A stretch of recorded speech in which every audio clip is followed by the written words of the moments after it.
Hi, my name is Pauline Ezell, and I'm part of the Restoring the Foundation staff. I want to share with you on this week's Inspire a word that the Lord began to minister to me about 3 weeks ago. And He said, "Trust me in your difficult times."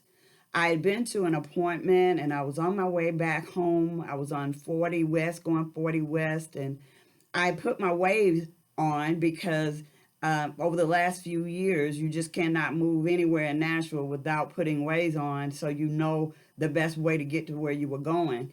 Well, Waze was sending me down the long way, the street way, and I wasn't understanding what was happening because I couldn't see that far ahead.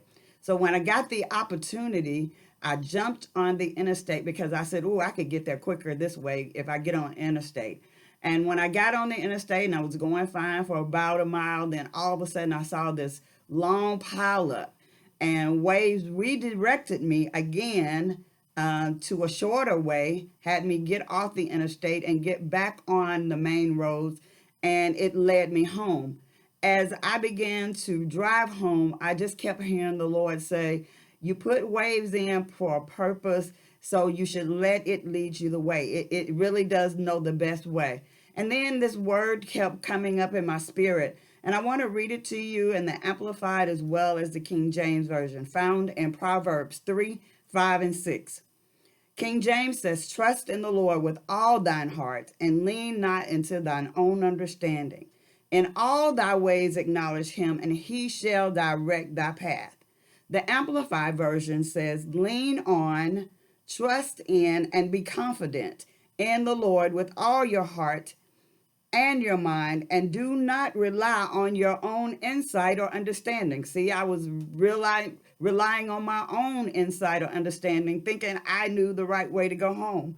And then it says, "In all your ways, know, recognize, recognize and acknowledge him, and he will direct and make straight and plain your path." And so I looked that word up, trust, and simply means truth or the ability or strength of someone or something. You see, trusting God does not always mean that things are going to be perfect in our lives. We're going to experience different things. We're going to experience trouble in our life. We're going to experience heartache in our lives. Yes, we are going to cry at times, and there will be a few sleepless nights as well.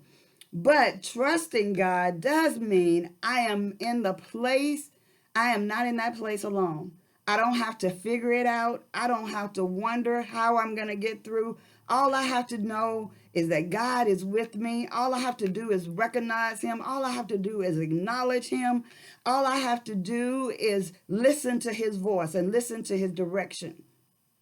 This word came at a very difficult time for me and my family when my 95-year-old mother had passed away of COVID, and it was a sudden death. We were all caught off guard about this, and we did not get to celebrate with the family as we would have celebrated her, as well as we did not even get to be together as a family because so many of my family members were testing positive and diagnosed with the virus as well.